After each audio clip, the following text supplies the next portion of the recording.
Hello everybody, it's Michael Hollands once again for Sound of the Movies. Today I have the pleasure to speak to composer Marco Beltrami.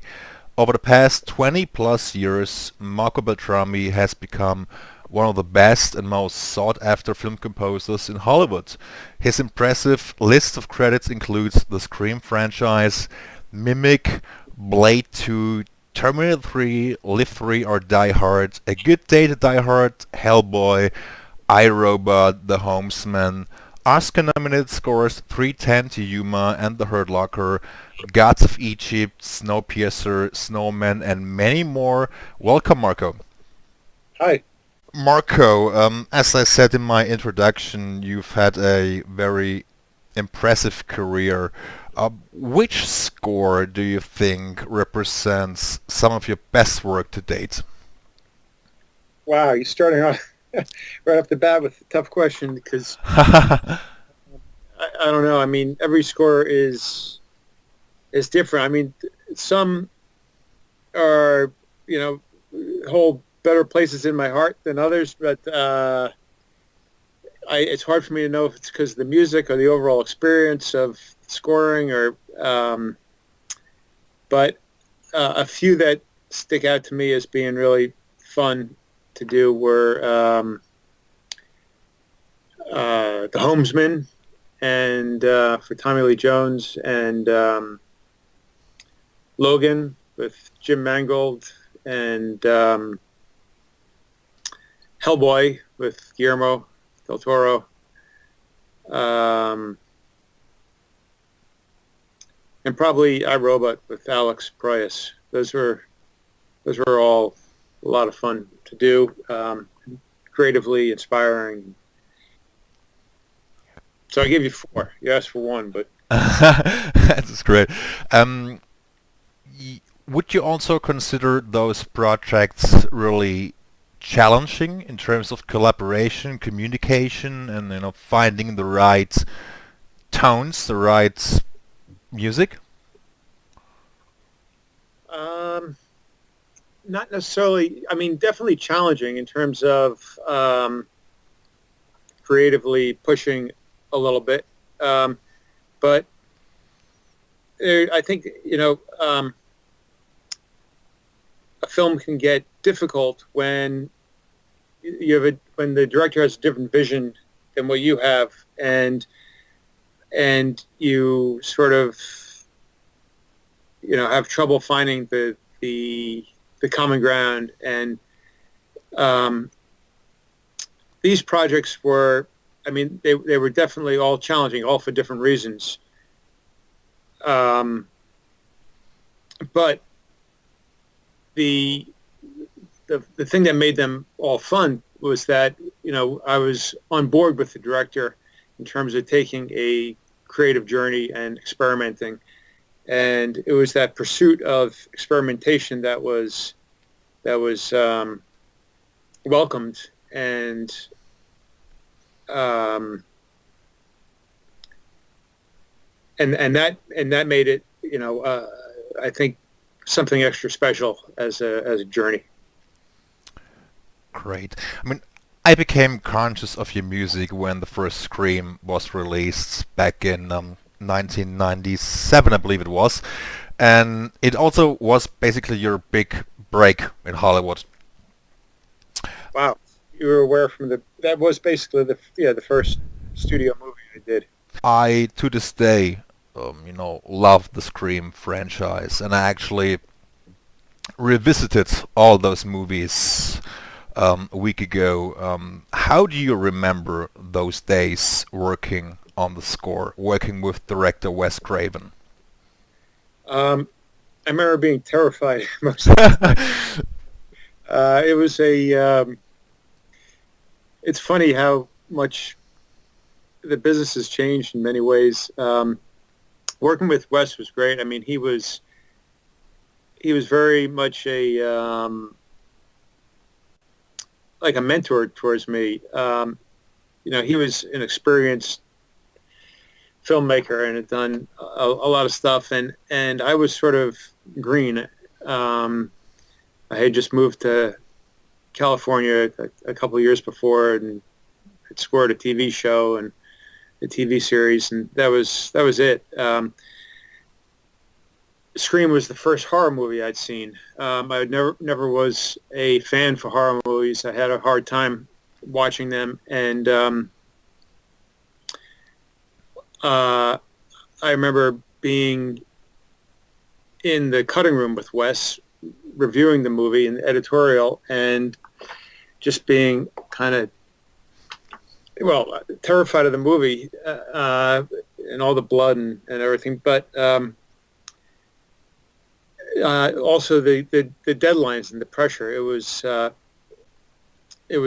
the beginning of Dimension Films, which was the horror division of Miramax, which was the Weinstein Company. Yeah.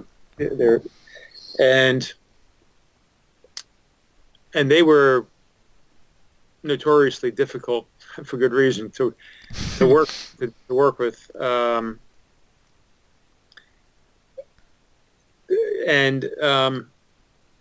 So I would write cues, and Wes would review them, and then Weinstein would review them, and they'd have screenings, and it was a lot of late nights and scrambling and trying to get things right and not knowing exactly what I was doing, and it was sort of trial by fire. It was tough. The first Scream is still I think it's one of your best scores to date. Yeah, that's just my opinion, and I think it's not just an ordinary horror score. I think it has many elements that make it very special. I mean, your orchestration, your themes, and how you tackle the whole project. And I mean, I still hold this project very dear to my heart personally. I truly love the Scream franchise, both as score-wise and movie-wise. And speaking of yeah. Interesting movies. They afforded the chance to go a little bit over the top and have fun with the genre. And although I didn't get all the references in it at first, it was interesting for me because since I wasn't familiar, I think, with the whole horror genre, my only reference point was, I come from more of a concert music background, and just exploring with timbres and playing with sounds, and that was something that lends itself well to horror movies, and certainly for the Scream movies, which could afford to be a little bit extravagant in that regard. Different question. We've just talked about Wes Craven. And of all the directors you've worked for, I mean, you've worked with Wes a couple of times, also Guillermo del Toro and Alex Proyas. Do you have a favorite director that you've worked for so far? That's also as tough as the first question you asked. It's everyone brings something else to the table and their own experiences and their own artistic and creative vision, and I really can't say I have a favorite person. There's a few people that are maybe extra inspiring to me, and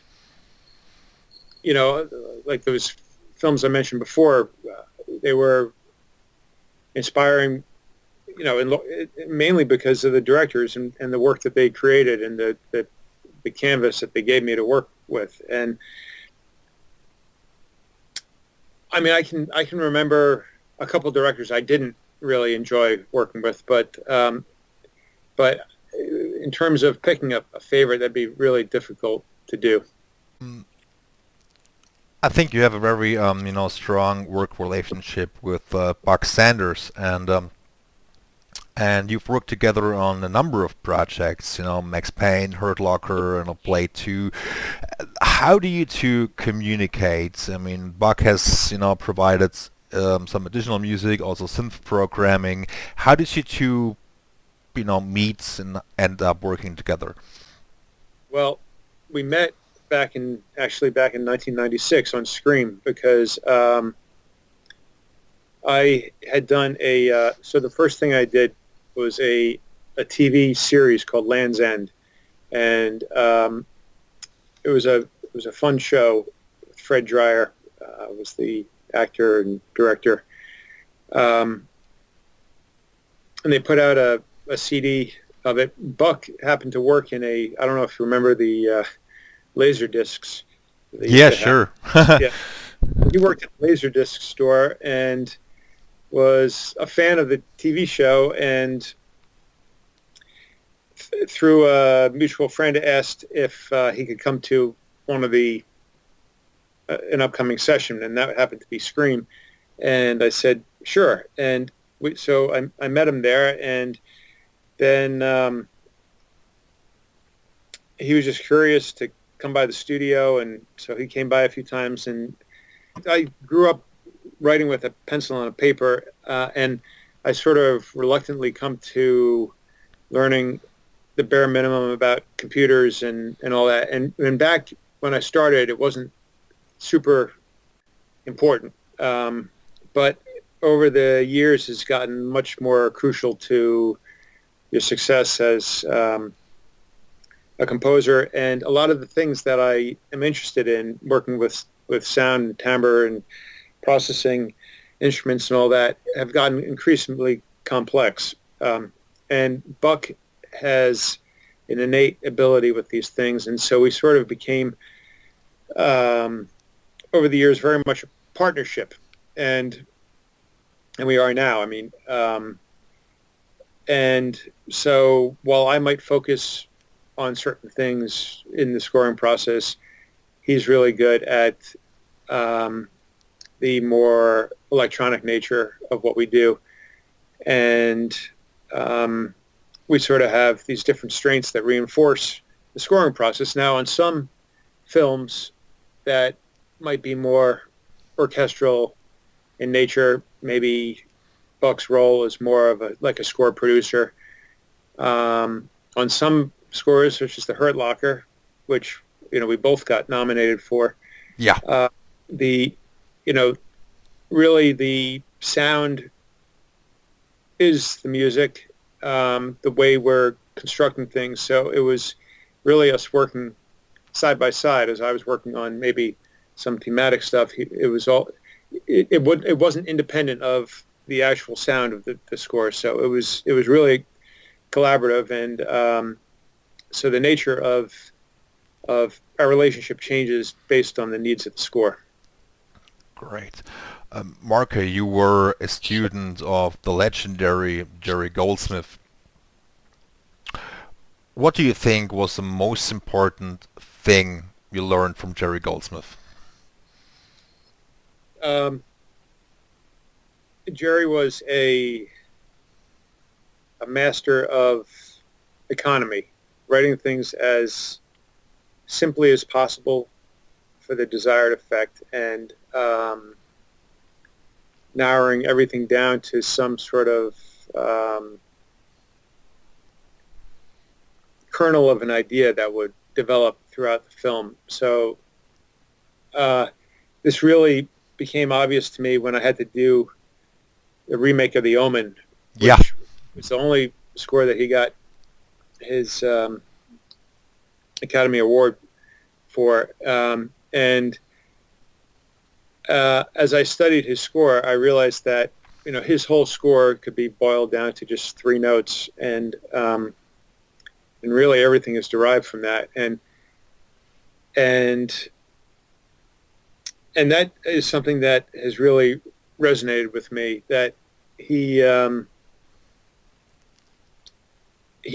doesn't write stuff just to be Baroque. It's all or ornamental. It's all the form really follows the function, and it's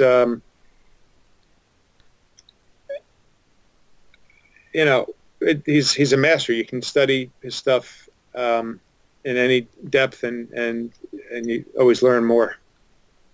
Sure, Jerry Goldsmith was one of the greats for sure, and truly inspiring and a legend for good reason. Yeah. Marco, I've got a quick question about temp music. I mean, there are many composers who fear temp music. Some believe it's like a useful guideline. Um, I remember back in the day when Scream 2 was released, there was a temp in that film, a Broken Arrow temp, Hans Zimmer's music. And also your music was temped into Halloween H2O. What's your opinion on temp track per se? Well, I mean, it really back then was my nemesis because it got me into a lot of trouble. I remember complaining loudly about the fact that they were so addicted to this Broken Arrow piece in Scream because Scream 2, because thematically it had nothing to do with the rest of the thematic stuff that I was trying to have a continuity with, and it was just jarring to me. And but because they did test screenings with this as temp, they decided that it worked and they wanted to use it, and it made me crazy. And I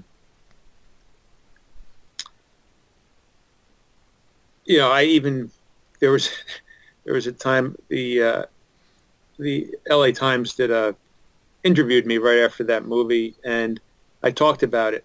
I talked about the temp and how it was ridiculous and all that, and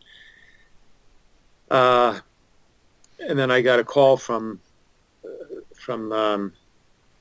the producer, Weinstein's producer, completely pissed off at me that I would even bring this up. So so my relationship with temp from early on was very strained. I feel like it constrains the creative process. I also, like you mentioned on Halloween, they temped my music in, and that became a real sore spot for John Ottman, who was hired to score that film. Yeah. And I what can I say? I mean, I felt really bad about that because I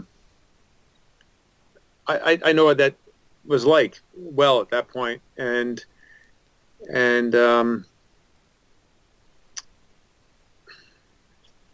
it's something that happens to all of us. But as as the years progress, I could see the use of having temp. There's definitely a use for it. The studio wants to screen the movie. The score's not done. They have to put something in if they're going to do test screenings, which are so vital to their process.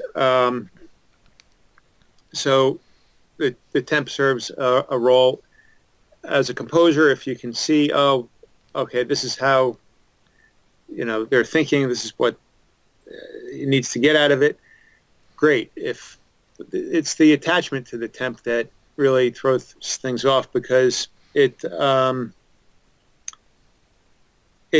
limits the potential of what a score can be. And unfortunately, sometimes fear, which there's a lot of fear, in, especially bigger budget movies, how something's going to do, how it's going to be received,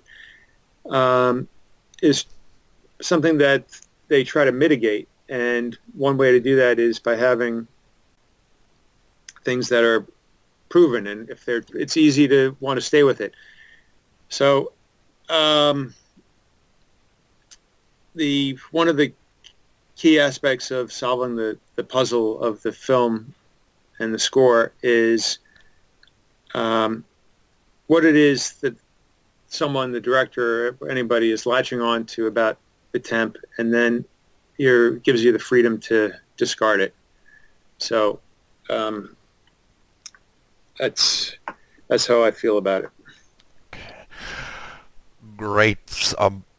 Marco, one question about franchises. I mean, you scored, Die Hard. You took over from Michael Kamen, and you scored the Terminator. Well, I tried to give some reference in the Die Hard movies to Kamen's score, but really the director wanted, both directors, it was two directors on two different Die Hard movies, wanted something completely unique and not reflective of the original Die Hard scores. So, it was just like scoring any other movie. On Terminator 3, it was funny. I never had experienced up until that point how hardcore some of the fans were. And, again, my directive was to not use the Terminator theme. They wanted it to be something unique. And when the fans heard about that I wasn't going to be using theme, I started to get, I got hundreds of hate mails. It was crazy. Like, I don't even know how these people got my email address, whatever, but every day God. Tons of, you bastard, how could you not use the theme and all that? And I it was so. Really? That harsh? I mean. Oh yeah. So, I mean, I did an end credit that was based on Fidel's theme. Yeah. But that was as far as I could get with incorporating the Terminator motives that he set up in the previous movies. So, you've scored, so many different genres and movies, and you've also, scored Mimic, which you did with Guillermo del Toro. Yeah. And I think Mimic is one of your very best horror scores, and you also worked with Guillermo on Hellboy. And both scores were actually, re-released in an expanded form. Luckily, because they're absolutely, amazing. Do you think your collaboration with Guillermo del Toro is different, from other directors? Yeah, Guillermo is really inspiring to work for, and somehow brings out a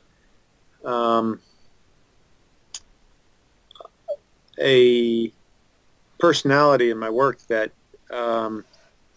is surprising to me too. I really enjoyed working with him. I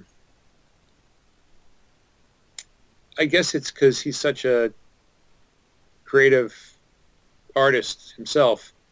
It just sort of lends itself well to picking up on his inspiration.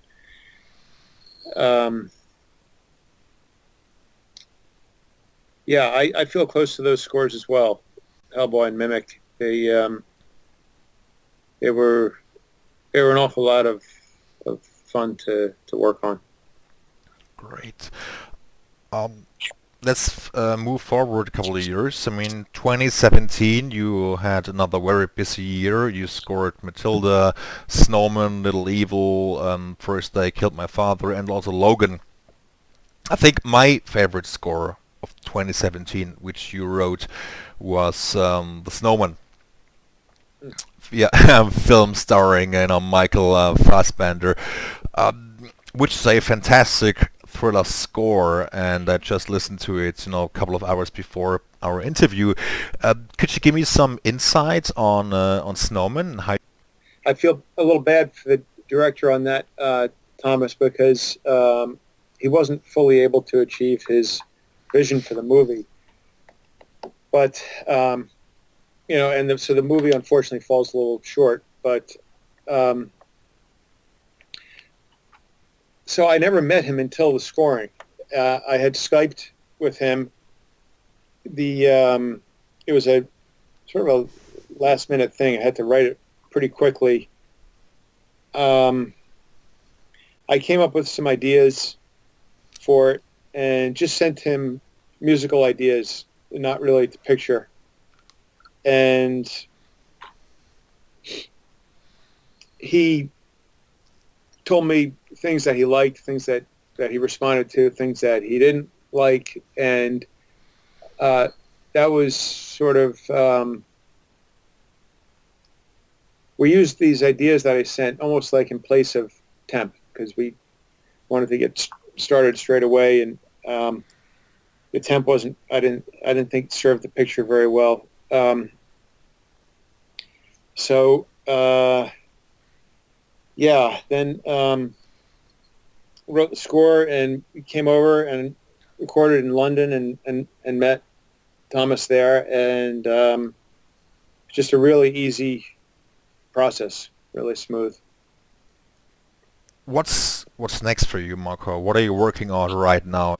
Working right now on a movie called A Quiet Place, which is an interesting canvas also for a score. There's no dialogue in the movie. It's like a alien movie that the aliens track people by the sounds that they make, so they're not allowed to talk. So the music is